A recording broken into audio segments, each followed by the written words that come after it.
అందరికీ నమస్కారం అండి. ఈరోజు కథ. పువ్వమ్మ ఆందోళనగా చూస్తోంది ఆయనకేసి. ఒక పక్కగా నిల్చుంది. ఆ గదిలో ఏసీ ఉన్న ఆమెకు చెమట్లు పడుతున్నాయి. తన చేతిలో రిపోర్టుల వంక చూశాడు డాక్టర్. మళ్ళీ మళ్ళీ చూశాడు. అతను అలా చూస్తున్న కొద్దీ పువ్వమ్మలో ఆతృత ఉధృతం కాసాగింది. ఆయన ఏం చెబుతాడా అని ఆమెలో ఒకటే ఉత్కంఠ. డాక్టర్ పెదవి విప్పాడు. చూడమ్మా, పెద్దగా భయపడాల్సింది ఏమీ లేదు. హార్ట్లో చిన్న లోపం ఉంది. ఇంకా వయసు తక్కువే కనుక ఎదిగే కొద్దీ అది సర్దుకోవచ్చు.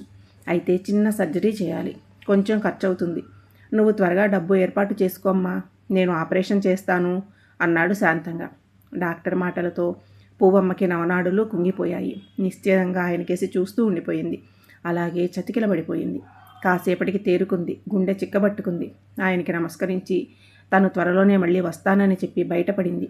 పువ్వమ్మలో ఇప్పుడు మరో ఆందోళన మొదలైంది. తన దగ్గర డబ్బు లేవు. ఆపరేషన్ ఎలా చేయించాలి? తనకి డబ్బు ఎవరిస్తారు అనుకుంది. ఆమెకు తన కూతురు గుర్తుకొచ్చింది. ఆమె దగ్గరికి వెళ్ళింది. తన కూతురు తనకు ఎలాగూ సహాయం చేయలేదు. ఆమెది తనలాంటి పరిస్థితే. కనీసం విషయమైనా చెప్పాలి. తమ్ముడికి బాగోలేదని తెలిసి బాధపడుతుందేమో. అలాగని తను చెప్పకుండా ఎలా ఉండగలదు? తన బాధల్ని తన పిల్లలతో కాక తను ఇంకెవరితో పంచుకోగలదు? వడివడిగా నడవసాగింది పువ్వమ్మ. తనకి నడక బాగా అలవాటు. చిన్నప్పటి నుంచి తను నడుస్తూనే పెరిగింది. జీవితంలో సమాంతరంగా తన నడక కూడా సాగుతూనే ఉంది.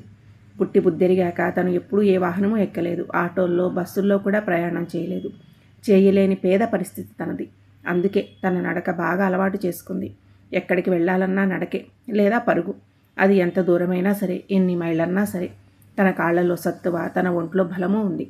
తను ఎప్పుడూ అలసిపోదు, ఆయాసపడదు. నడుస్తున్న పువ్వమ్మలో ఎడతెగని ఆలోచనలు. తన జీవితం అంతా ముళ్ళబాటే. కష్టాలు, కన్నీళ్లు తన నేస్తాలు. తనకి 3 పిల్లలు పుట్టాక తన భర్త కాలం చేశాడు. అప్పటి వరకు నల్లేరు నడకలా ఉన్న తన జీవితం మరింత కష్టతరమైంది. రెక్కాడితే కానీ డొక్కాడని పరిస్థితి.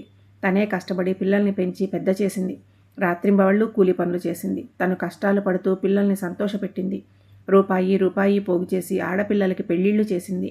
ఉన్నంతలోనే వాళ్ళకి అన్నీ సమకూర్చింది. తన 3వ సంతానం కొడుకు. చిన్న వయసులోనే వాడికి హృద్రోగం.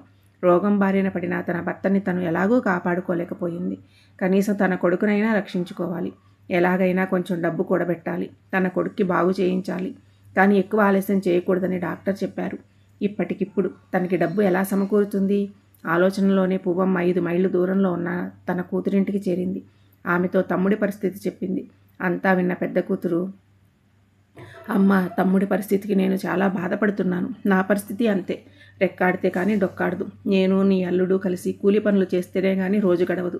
4 వేళ్లు నోట్లోకెళ్ళవు. అది ఒక రోజు తింటే మరో రోజు పస్తులు అంటూ కళ్ళనీళ్లు పెట్టుకుంది.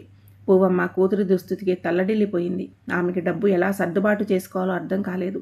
చూస్తూ చూస్తూ ఉన్న ఒక్క నలుసుని దూరం చేసుకోలేదు. తర్వాత తన చిన్న కూతురికి కూడా విషయం చెప్పింది. ఆమె కూడా బాధపడడం తప్ప ఏమీ చేయలేకపోయింది. వెనుదిరిగింది పువ్వమ్మ. దేవునిపై భారం వేసింది. ఒక్కసారిగా జీవితమంతా అంధకార బంద్రమైనట్లు విలవిలలాడింది. ఆమెకేం చేయాలో తోచలేదు. ముందుకు నడుస్తున్న పువ్వమ్మ ఒకచోట ఆగింది. అక్కడ చాలామంది జనం ఉన్నారు. ఇసుక వేస్తే రాలనంత జనం.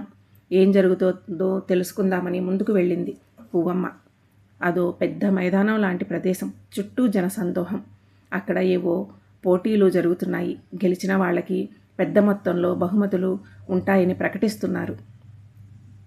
ఆ పోటీ ఆడవాళ్లకు మాత్రమే. మైకులో ఆ మాటలు అమృతతుల్యంగా వినిపించాయి పువ్వమ్మకు.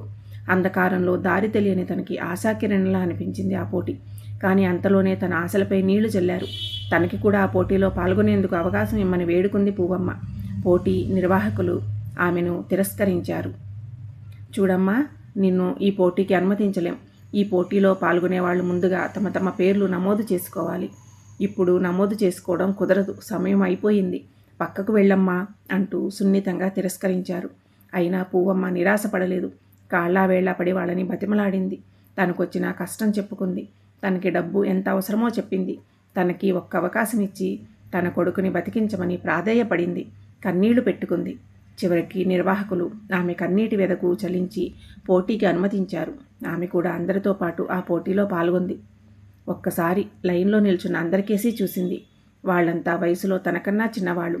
తను వీళ్లతో పోటీపడి గెలవగలదా అనుకుంది. వాళ్ళు రన్నింగ్ షూస్ ధరించారు. అందమైన ట్రేక్ సూటుల్లో ఉన్నారు. అవి వాళ్ళకి అవలీలగా పరిగెత్తడానికి ఉపకరిస్తాయి. తను మాత్రం మాసిన చీరలో కనీసం కాళ్ళకి చెప్పులు కూడా లేని పరిస్థితిలో నిల్చుంది. తన వైపు వాళ్ళంతా వింతగా విడ్డూరంగా చూడసాగారు. వాళ్ల చూపుల్లో ఈ వయసులో నీకు ఈ పోటీ అవసరమా అన్న భావన కనిపిస్తోంది. కొంతమంది ముసిముసిగా నవ్వుకుంటున్నారు. పూవమ్మ అవన్నీ పట్టించుకోలేదు. ఆమె మనసులో ఒకే ఒక దృఢమైన కోరిక. తను ఎలాగైనా ఆ పోటీలో గెలవాలి, విజయం సాధించాలి, బహుమతి చేజిక్కించుకోవాలి, తన కొడుకుని కాపాడుకోవాలి. పోటీదారుల దృష్టంతా లక్ష్యంపైనే ఉంది. కానీ పూవమ్మ లక్ష్యం మాత్రం తన కొడుకుపైనే ఉంది. ఆ రోజు తనకి బాగా జ్వరం కూడా. అయినా తను బాధపడలేదు, భయపడలేదు. దేవునిపై భారం వేసింది. పోటీ మొదలయ్యింది. విజిల్ వేసి పోటీ మొదలుపెట్టారు నిర్వాహకులు. అందరూ ఒక్కసారిగా పరుగు లంకించుకున్నారు. వారితో పాటు పువ్వమ్మ కూడా పరుగు మొదలుపెట్టింది. వాళ్ళంతా ముందుకు దూసుకుపోతుంటే పువ్వమ్మ వెనకబడిపోయింది. ఆమెలో ఒక్కసారిగా కంగారు, ఆందోళన మొదలయ్యింది. తను ఓడిపోతానేమో అన్న భయం పట్టుకుంది. తను ఓడిపోకూడదు, నెగ్గాలి. ఒక్కసారిగా ఆమెలో తనకే తెలియని పంతం, పట్టుదల, తెగింపు, ధైర్యం వచ్చాయి. ఆమెకు చిన్నప్పుడు తోటల్లో, చేలల్లో, పొలం గట్లమట పరుగులు పెట్టిన అనుభవం ఉంది. ఎన్ని మైళ్ళ దూరమైన అలుపు లేకుండా పరిగెత్తగలిగే సత్తా ఉంది. సరైన పోషకాహారం లేని ఆమె చాలా అల్పంగా, బలహీనంగా ఉంది. అదే ఆమెకు ఒక విధంగా మంచిదయ్యింది. క్రమక్రమంగా ఆమె పరుగులో వేగం పెంచింది. ప్రేక్షకులు కొట్టే చప్పట్లు, ఈలలు ఆమెకు మరింత శక్తిని, ఉత్సాహాన్ని ఇస్తున్నాయి. దాంతో ఆమె వారందరికంటే ముందుగా పరుగు పెట్టడం మొదలుపెట్టింది. ఊబకాయాలతో కొంచెం పుష్టిగా ఉన్న వాళ్ళంతా పూవమ్మతో పోటీ పడలేకపోయారు. పూవమ్మ విల్లు విడిచిన బాణంలాగా ముందుకు దూసుకుపోతూ లక్ష్యాన్ని ఛేదించింది. విజేత ఈ బహుమతిని గెలుచుకుంది. అప్పటి వరకు ఆమెను చూసి అవహేళన చేసిన వాళ్ళు ఆమె పట్టుదల, దృఢనిశ్చయానికి ఆశ్చర్యపోయారు. ఆమెకు అభినందనలు వెల్లువెత్తాయి. ప్రేక్షకులు ఆమె విజయాన్ని తమ విజయంగా భావించి ఆనందంతో కొట్టిన చప్పట్లు, ఈలలు ఆ మైదానంలో మిన్నంటాయి. పూలదండలు, శాలువాతో ఆమెను సత్కరించి గౌరవించారు. ఒక సాధారణ పల్లెటూరి స్త్రీ అంతటి ఘన విజయాన్ని సాధించడం మామూలు విషయం కాదని ప్రముఖులు ప్రశంసల వర్షం కురిపించారు. నిర్వాహకుల చేతుల మీదుగా హర్షధ్వనాల మధ్య ఆమె ఆ బహుమతి మొత్తం అందుకుంది. అంత గొప్ప వేడుకని ఆమె ఆస్వాదించే పరిస్థితిలో లేదు. ఆమె మనసంతా తన కొడుకుపైనే ఉంది. ఆ బహుమతిలో ఆమెకి తన కొడుకు రూపమే కనిపిస్తోంది. టీవీలు, వార్తాపత్రికలు ఆమె విజయాన్ని కవర్ చేశాయి. విలేకరులు ఆమెను చుట్టుముట్టారు. వారందరినీ తప్పించుకుని ఆమె ఆ డబ్బులతో హాస్పిటల్ వైపు వేగంగా పరుగులు తీసింది. ఆమె హాస్పిటల్లో డబ్బు జమ చేయడం, ఆమె కొడుక్కి ఆపరేషన్ జరగడం అన్నీ ఒకేసారి జరిగాయి. పూవమ్మ కష్టం వృధా కాలేదు. ఆమె కొడుక్కి ఆపరేషన్ విజయవంతమయ్యింది. అమ్మ వెలుగులు పంచే దీపం లాంటిది. తనని తాను కాల్చుకుంటూ, కరిగించుకుంటూ తన వారి కోసం వెలుగుల్ని ప్రసరింపజేస్తుంది. తను మాత్రం ఎప్పుడూ చీకట్లోనే ఉంటుంది. ఇప్పుడు పూవమ్మ జీవితం కూడా అంతే. ఆమె కొడుకు స్పృహలోకి వచ్చేసరికి పూవమ్మ స్పృహ కోల్పోయింది. ఆమె పరుగు పందెంలో విజయం సాధించింది. కానీ బతుకు పందెంలో ఓడిపోయింది. ఆమె పరుగుపెట్టే సమయంలో మెల్లగా మొదలైన ఆమె గుండెల్లో నొప్పి పెరిగి పెద్దదయ్యింది. ఆమె కొడుకు కళ్ళు విప్పేసరికి ఆమె కళ్ళు మూసుకున్నాయి. శాశ్వతంగా ఒక తల్లి మనసు గెలిచింది.